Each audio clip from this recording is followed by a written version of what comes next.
ഹരേ കൃഷ്ണ. ഇന്ന് നമുക്ക് കാലഭൈരവാഷ്ടകത്തിന്റെ 6ാമത്തെ സ്റ്റാൻസ പഠിക്കാം. അതിന്റെ വരികൾ മനസ്സിലാക്കാം, അതിന്റെ അർത്ഥവും മനസ്സിലാക്കാം.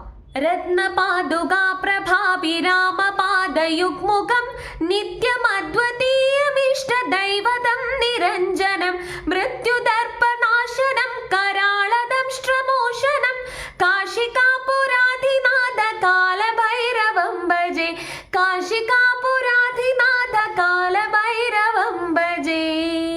ഇപ്പോൾ ഞാൻ ഉരുവിട്ടത് കാലഭൈരവാഷ്ടകത്തിന്റെ 6ാമത്തെ സ്റ്റാൻസ ആണ്.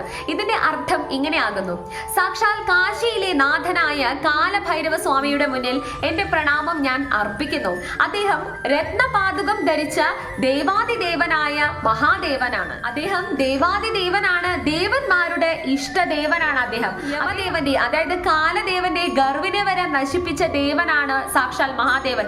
കാലനില്ല, കാലം ഉണ്ടായിരുന്നോ ആ ഒരു സമയം, സാക്ഷാൽ ദേവൻ മരണപ്പെട്ട സമയം എന്ന് പറയുന്നത്, ആ ഒരു കാലം ഈ ഒരു ചക്രത്തിന് സമ്മാനിച്ച വ്യക്തിയും സാക്ഷാൽ കാലഭൈരവ സ്വാമി തന്നെയാണ്.